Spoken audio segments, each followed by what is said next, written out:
seen a graphic novel in Nigeria. Something like this. Anyways, that's Ajayi Crowthers Street by Elnathan, and the illustrations were made by Alaba Onoji. I hope I got the pronunciation correct. Sorry. So hi, I'm Remy. Welcome to Review Books, and today I will be discussing on Ajayi Crowthers Street by Elnathan. Let's get into it. I got this book 2023, I think, and I remember I did not know we had graphics, so I ordered for it. I placed an order. Someone sent me a book voucher, and this was one of the books I got. So I remember wondering why it looked so big, because I was like, what's going on? Then I opened it. This is how the first page looks like, and then I opened another page. This is what the second looks like. I'm struggling with this, sorry. And I opened this again. I was like, what's going on here? I was so very different. Then I opened this, and I was like, okay, what's going on? I'm saying this for a reason, and this,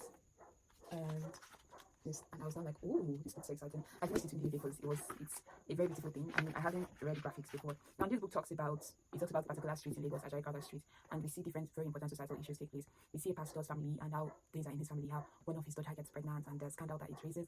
We see homosexuality and how it is being discussed as a topic, how the society deals with it. We deal with issues like suicide, because someone does attempt suicide, and some people found it funny because it's written in comic style, right? But I read this book and I closed with a very heavy heart, and I didn't know whether to go back to it again because these issues are real. Suicide is real, but we don't talk about it enough. And when someone is talking about it, you're saying it's funny. I understand that Elnathan uses a lot of satire in his work, but I think like what you should do when you read books like this is not just to laugh about it, is discuss things like this. So what are people supposed to do when they are faced with thoughts of suicide? What do you ask them to do?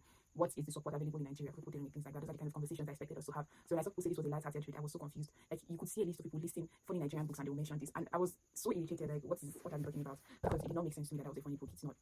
I mean, look at the gravity of the situation it was discussing, so there is no way I would have called that a funny book. I can't still call it a funny book, by the way. When it comes to cases like suicide, a lot of questions are in the minds of people that love those people, especially if it's a successful suicide attempt. They're like, where did we go wrong? Why couldn't this person have addressed me? And it's important that people that are loved ones, they learn to deal with the guilt, because there's going to be so much guilt.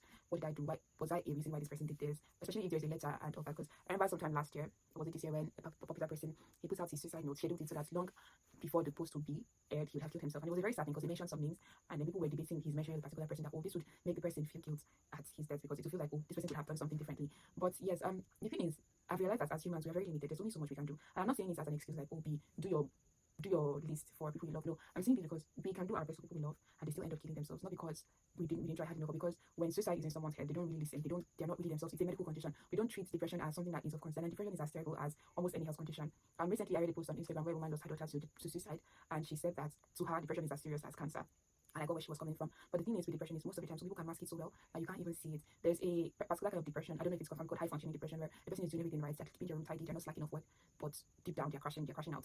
So yeah, that's the way it is with some people. So you would never see the signs. And yeah, it talks about the hypocrisy because the pastor has been condemning several things while they were happening right under his nose in his own house. So it calls out religious hypocrisy. How there's a passage in the Bible that says, before you point out the thing in the person's eyes, bring out the Lord out in your eye. Which is one of the reasons why I try to not judge people. I know I fail at it a lot.